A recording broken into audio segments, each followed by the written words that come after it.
Are you calling from? This is Neil right here. I'm calling from the DMV area. The DMV. All right. What's up? You reached Joel Benjamin 528 AKMC Spookism. You're on the line with me and Dr. Phil Valentine. What's your question? Well, first off, much respect to y'all. Much respect to Dr. Phil. And somebody I've been studying and listening to for a while. And you've definitely introduced me to the, if you will, the conscious community and history and all that. But like I was telling you, I live in this DMV area. And it's a lot of, in my opinion, it's a lot of extremist feminism and weird stuff and homosexuality going on, and it's like nobody wants to talk about it and confront the issue. And I've really noticed, if you will, within the black community, it's especially uplifted, and it's like it's accepted, and if you talk about it, you're like blacklisted, if you will, and I mean in all types of classes. So I just want to kind of get your opinion on that. Well, yeah, you've hit it on the head. Because there are no men who are supposed to be the actual sentinels for what is right and wrong in a community. I'm talking good men, not, now that men have been painted with the worst brush because they give the worst men more of the light. So the good men, the one who builds families, who are righteous, and they don't talk about us anymore. What we do have is an oppression, a kind of oppression against the masculine principle. And as the primary authority has now been undermined, because again, the men are primary authorities, and that's not PC to say anymore. I say to hell with anyone who tries to push that opposite to me. As a male and a man in the house, you're supposed to be, first of all, trained up to be a good man and to know what manhood means, the responsibilities to provide, protect.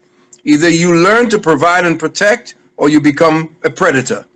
So there's a difference. You understand, to be a man, you have to be forged in manhood training, transition from boyhood to manhood. All of these things were taken out of our society. So the primary authority no longer stands in the community and shows what it is it's supposed to be about. What is it that we elevate to a position of prominence? Well, we have now completely, if you saw, the undermining and the destruction of the masculine principle, good men in homes, creating homes, having the proper work, the proper education, and the things necessary to build a home. All of that's been undermined now. Now the state is running everything, and the state essentially is run by a few sick people all the way at the top, but I call them the parasitic elite.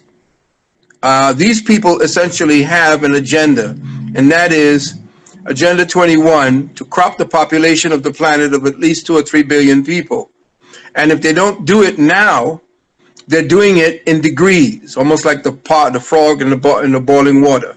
So you cannot now speak against what has become now a psycho-spiritual weapon.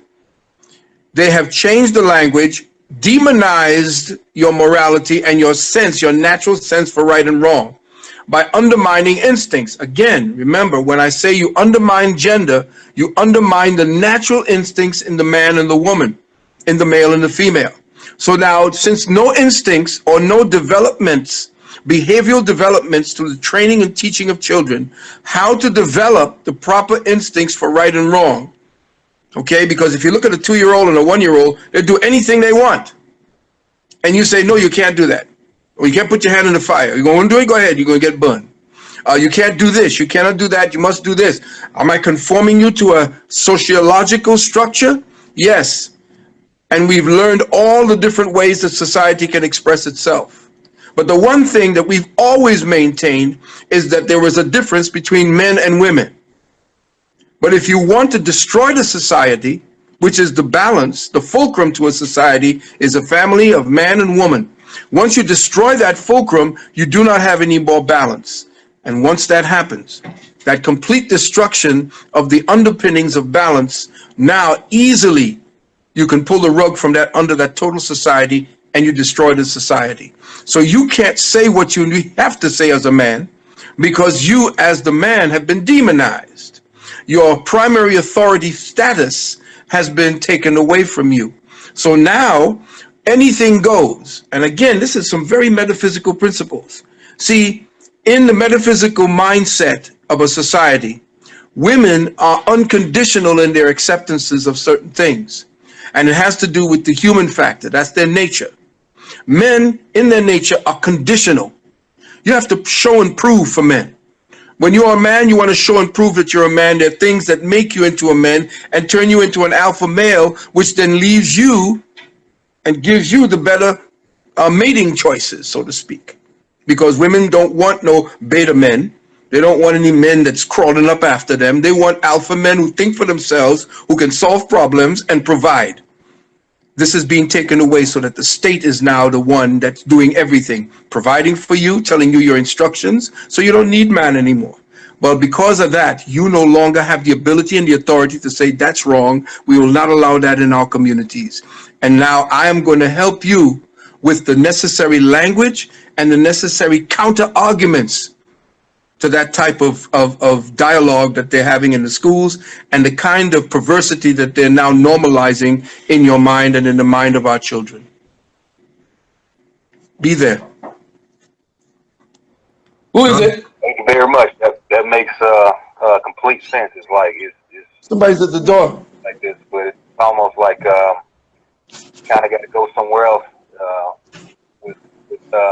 don't want to put the racial thing on it, but it's kind of like you got to look outside your race sometimes, especially in this era. I'm just going to say it, like a lot of black women in this era just, they're gone pretty much. Their mind is gone. I hate to say that, but it is. Well, they're accommodative. You can't blame them. Remember, we were defeated, and we have not yet took the stand to take them back. I do not put all the blame on women. I put some of the blame as well on the men, because we've been fighting a war and we do not know the strategy that they've been using. I've been trying to teach the strategy to undermine the masculine principle, who is the primary authority. Once we regain that authority, the women will come back to us. Trust me. Right now, their authority is the one who can provide for them the jobs, the food, to take care of their children. You are no longer trusted. Why? Because remember I told you there's a system. The system was in place. When feminism came in, their part of the tactical attack against your manhood was to make you distrustful in the eyes of the woman. So from the 60s all the way up to the early 90s, it was a constant barrage against you so that women distrusted men. And then whatever it is men did didn't look good with men doing it. But when women did it, it was a strong woman. Oh, yes, she was, oh, look at her. She's taking command. She's independent. That's bullshit. There's no independent woman. She's always dependent on someone. And 9 times out of 10 is because a man created the society. Whatever she now builds up and grows in that society is because man provided. You don't know that. She don't know that. But now because she is the authority, she don't care. You have to understand her needs are met. So therefore, you become superficial. And here's what I talk about men. Men, because of your ingenuity, this is what I say. You have invented yourself into obsolescence.